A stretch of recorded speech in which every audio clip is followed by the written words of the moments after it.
You're listening to the Get Meal Prep Show, a podcast about meal planning strategies, improving your nutrition, and getting dinner on the table. You know that this is the podcast for you if you've ever thought, oh no, it's 3 o'clock and I have no idea what's for dinner. We dive deep into meal planning methods and meal planning strategies that help you prepare healthy home-cooked meals that don't leave you feeling like a slave in the kitchen. I'm your host, Susan Watson, registered dietitian, lifestyle nutrition coach, and meal planning strategist for the online course, Get Meal Prepped. My co-host, Andrea Hardy, is a registered dietitian and she helps people improve their relationship with food. Together, we have formed the Get Meal Prepped method that helps people improve their eating habits by cooking real food and not relying on convenience food products. Aside from our online course, you can work with us via our one-on-one coaching package services. You can find links to our packages in the show notes below this recording. We're so happy to have you here today and share this episode with you. If you find this episode helpful in your journey to become healthier, we would love to hear from you too. So please let us know how your meal planning is going by leaving a review on iTunes, subscribing to our channel on YouTube, or sharing this episode with friends or coworkers, or maybe even family. It's really easy to leave a review. You just leave a review right from your podcast app. Simply search the Get Meal Prep Show, click reviews, and then write a review. We would love to hear from you. Today on the show, we have Andrea Hardy and our colleague, Cathy Leman. Cathy is a registered dietitian, nutrition therapist, certified personal trainer, blogger, speaker, and the founder of Damn Mad About Breast Cancer, a nutrition, fitness, and lifestyle resource for women newly diagnosed with breast cancer who want to build a physical resilience to better tolerate treatment. Cathy spent nearly 20 years helping groups of individuals develop healthy relationships with food and serving as a fierce advocate of preventative nutrition and fitness habits for health when she received breast cancer diagnosis that put her own proactive self-care practices to the test, with a very favorable outcome for which she is beyond grateful. We're very happy to have Cathy on the show today as she talks about how she uses her Instapot for a healthy meal prep that is vegan and plant-based. She shares with us her 3 go-to meals and how she reinvents leftovers into amazing soups and stews. Like Andrea and myself, Cathy also believes that the slow cooker is out and the Instapot is in. So let's get to our interview.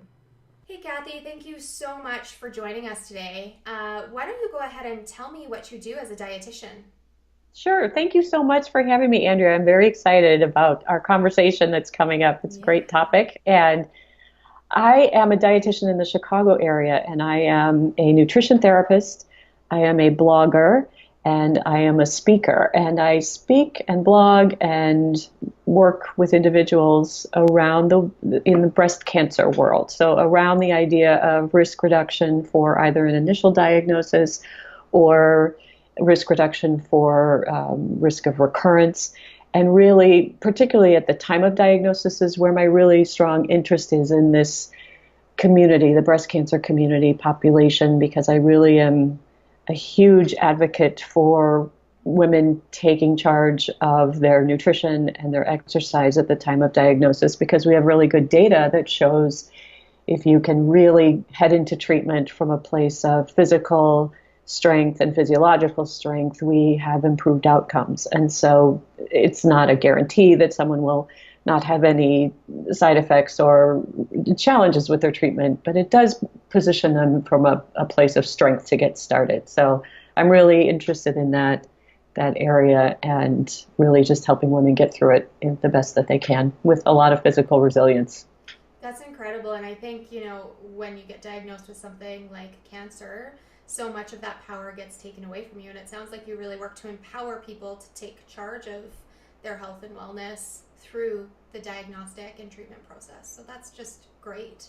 Thank you. Yeah, that is very true. There's, not only as dietitians, you and I both know that at the cellular level, whatever you can do to improve that cellular integrity and improve the environment or the milieu of the gut microbiota and all of that sort of things to really sort of set yourself up for the best outcomes you can have. We know how important that is, but someone who's not clinically minded or trained like we are, they may just be, tell me what to eat. I want to make sure I'm doing everything I can to get through this as best I can. And it is very empowering to help someone navigate all of that. And there's a lot of very questionable and dubious nutrition information around for that population, particularly, and you're very susceptible and vulnerable to that at that time of diagnosis. So, excuse me. So being able to help put some clarity and evidence-based science research data out there for people to use is really, I'm just thrilled to be able to do the work. Yeah.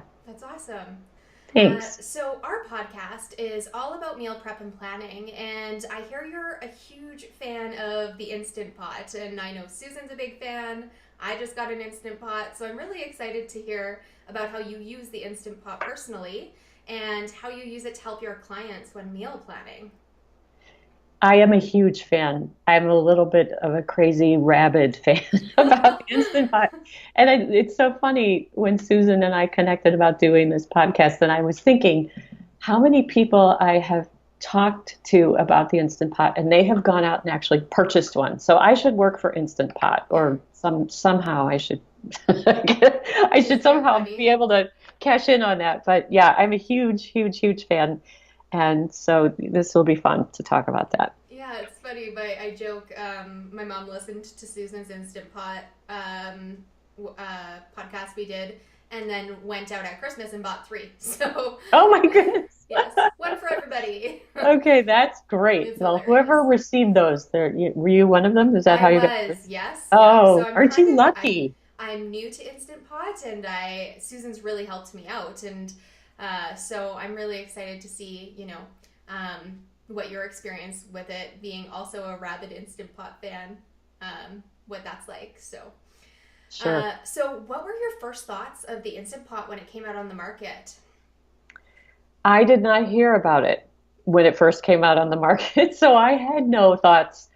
How I started thinking about it was my sister, who lives in Iowa. Mm-hmm. She bought one and she kept talking about it, and I thought she was calling it an Insta Pot without the NT on the end of instant, and I was like, yeah, whatever, because I love to cook, and I cook every week, and we eat dinner in more often than out, and all meals in more often than out, so I'm a really huge advocate of that.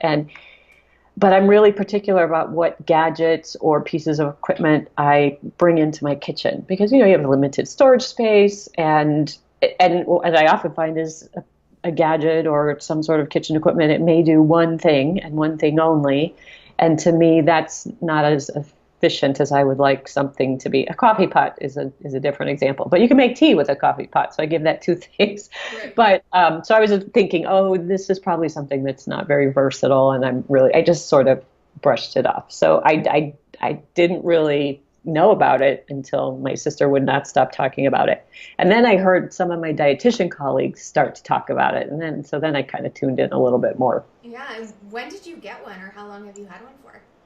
Okay, so this is a really interesting story as to how I got one. My husband and I moved into a new home on March 2nd of last year. So 2017, March 2nd, we moved in, and I had no kitchen because we were renovating. I mean, there was nothing. There was a floor. That was it. So I set up a makeshift kitchen in the dining room area, and I have used a makeshift kitchen one other time when we rehabbed our previous house.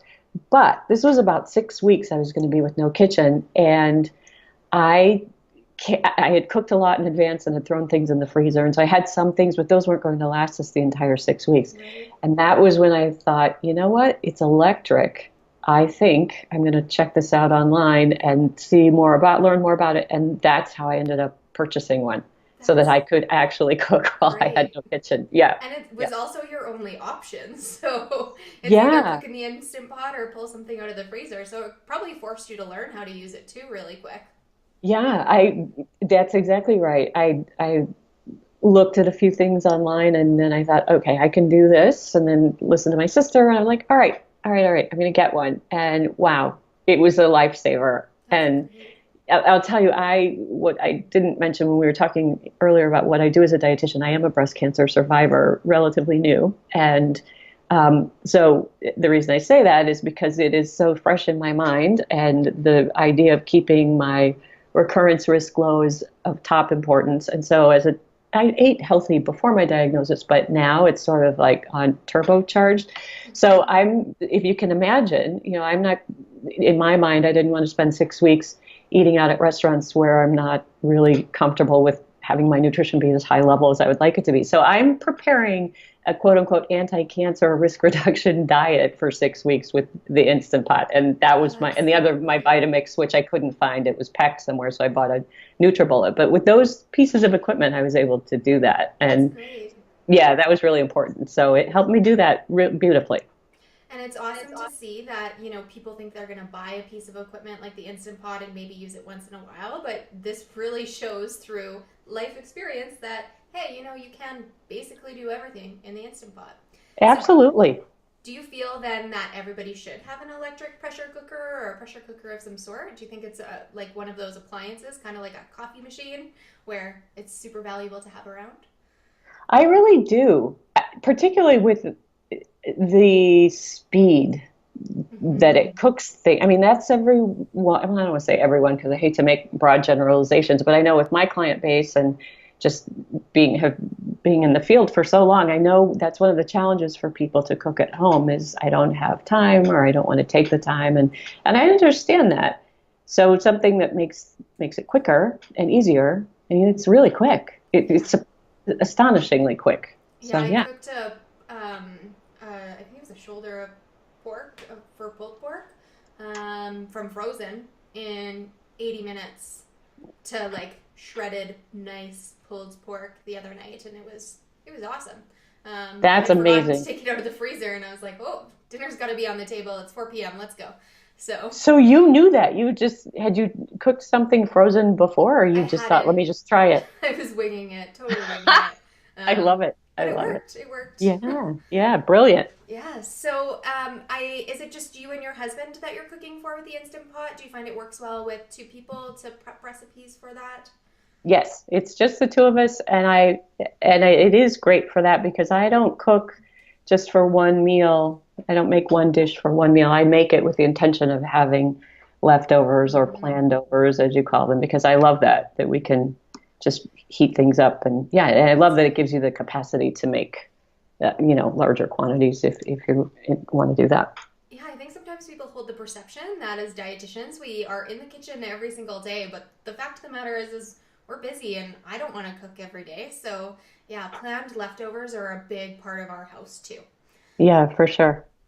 And have you ever talked to anybody that's used a different brand other than the Instant Pot? Because Susan and I both have Instant Pot brands, and we'd love to hear if you have any experience or know anybody who's used anything other than that particular brand. Because we're not, I haven't. we're used to it, Yeah. but Yeah, me too. I've not used any other brand, and I know someone was asking me once about, I think they said something about there are other brands out there, aren't there? I said, well, I'm sure there are. I'm not familiar with them. So yeah, I don't know. I actually haven't seen that many other brands out there, but I'm sure there is, and I'm sure they function similarly. It's just kind of nice to hear for our listeners. Yeah, right. If anybody does have any experience with other brands, we would love to hear it. Make sure you email us because Susan and I, and obviously you, Cathy, we've only used the Instant Pot brand, so.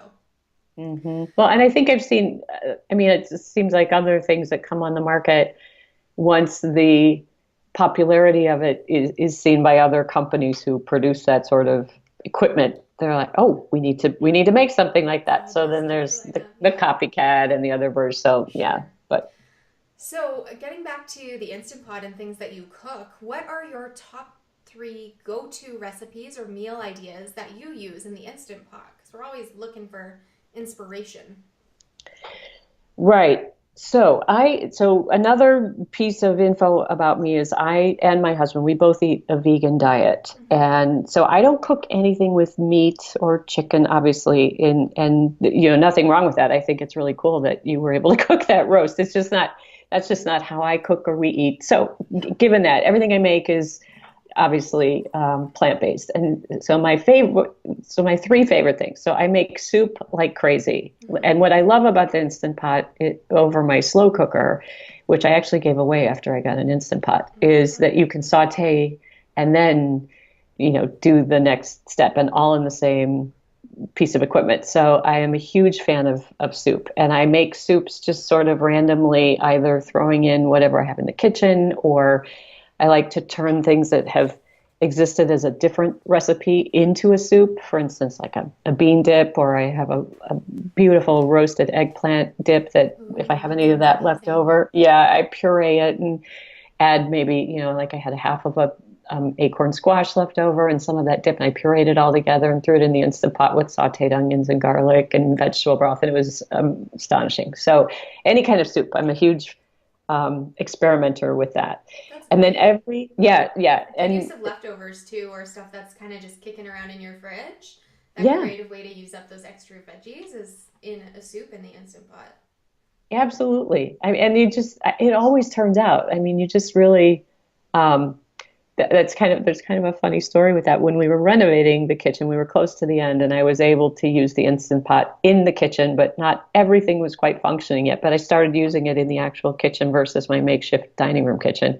And one of the finishing contractors was here when I was cooking, and on a number of occasions, he kept asking me, "What is that?" And I told him about the Instant Pot, and the soup was always, I always gave him a bowl of soup because he was always drooling over what I was cooking. He ended up buying an Instant Pot. He was one of the people who bought was the contractor from our house. But so the soups are always a big, big, big hit. That's awesome. And then I always call Sunday sort of my 3 time a day Instant Pot usage day, because every Sunday I make a big batch of some type of grain. And just this past week I made a combination my sister had shared with me, and it was amazing. It was steel cut oats and millet and quinoa. And so that mixture, I make that every Sunday, and I make a big double batch. And then my husband, he just reheats it during the week and has that for breakfast. Okay. And then Do you add like a plant-based milk to it and fruit, or is it more like a breakfast cereal kind of thing? I do, I cook it in a combination of water, and then I'll use almond milk or soy milk. And what I experimented with before is I'll take dates, the medjool dates, and I will blend those into the plant-based milk and then use that in the cooking process. And I add a cinnamon stick and a little vanilla. So that gives a natural sweetness that cooks through. Right, My and all that sister, soluble fiber. Woohoo. exactly, you get all the nutrition and the natural sweetness. And my sister was telling me she throws in a handful of dried prunes and stirs those around and lets those cook down with the grains. And then obviously, they sort of fall apart nicely, kind of like your roast pork. So at the end, you just stir those in, and again, you get all the nutrition and the potassium and the fiber Great. and the natural sweetness. So I always put a little vanilla and the cinnamon stick in, and it's a subtle, background sweetness. And then when we serve it at our house, we top it individually. We usually use walnuts and some maple syrup, and I like almond butter or peanut butter in mine. And so, we kind of fancy it up once it comes out of the pot. Definitely going to be making that. I haven't actually thought to make breakfast cereal yet in my Instant Pot, and I've been kind of relying on Susan to tell me what should I try next. So I'm definitely doing that.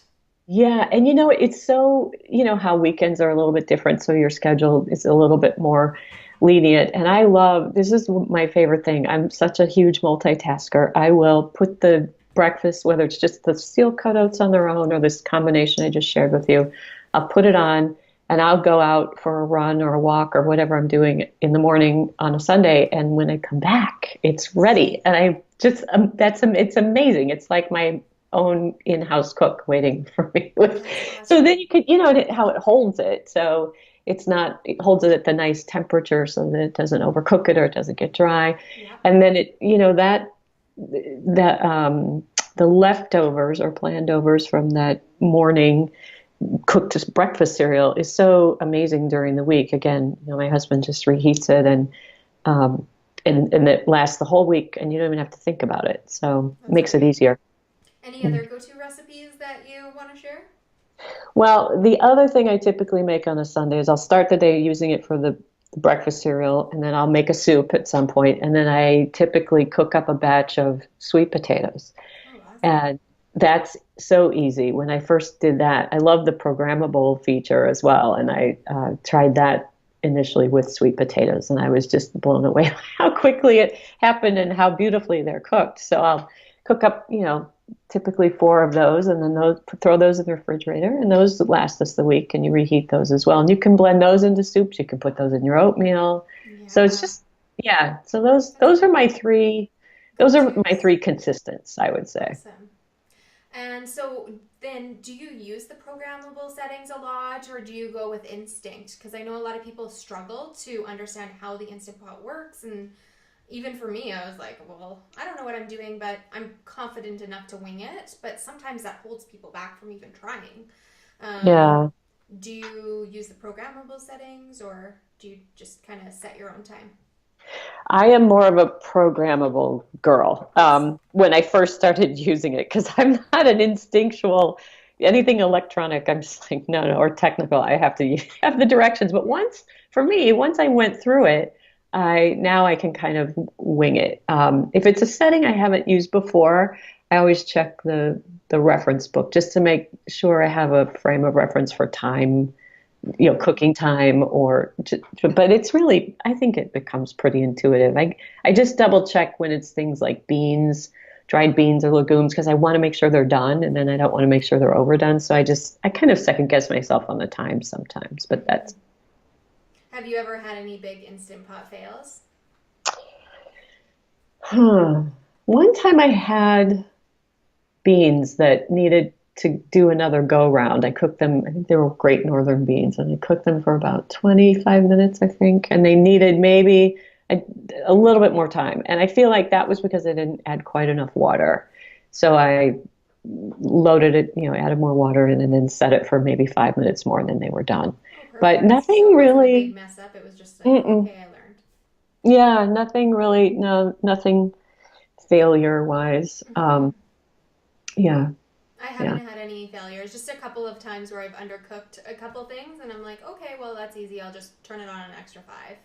So, Exactly. That's what that was. It was an undercooking. And I'll tell you, when you asked me about the three recipes, there's another one I make. It's called Curry in a Hurry. And I found this online. And you actually it's a garbanzo bean curry with rice. And you make both of those components in at the same time.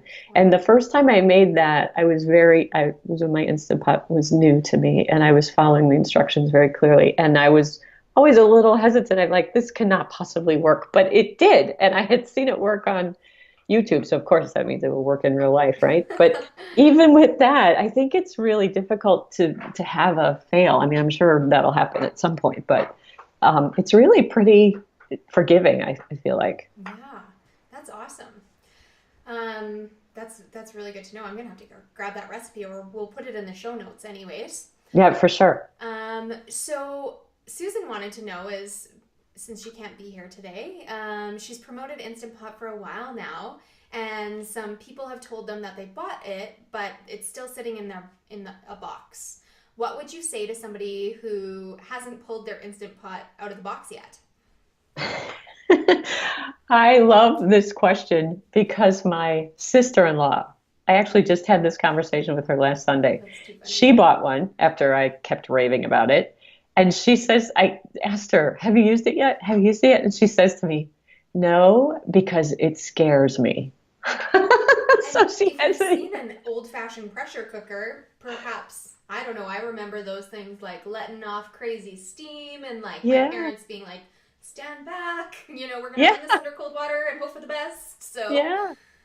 For sure. That's exactly I remember that as well. And I don't know if that's what I don't know what her thought is, but I said I will come over and show you how to do it. Unfortunately, she doesn't live particularly close to me, so we're going to have to schedule that. But sure. I think because she knows it's a pressure cooker, she has some of that residual fear from the old time pressure cookers. And I've heard people say that like, "Oh, I don't know, it's a pressure cooker." I'm like, "Yeah, yeah, but it's easy." I mean, I Yeah. really feel like it is. And I was nervous about, letting steam off on mine. And it's so easy, so simple. And it doesn't feel, like the old pressure cookers where you're really nervous to open the valve and jump back real quick. And it just seems a lot safer to me.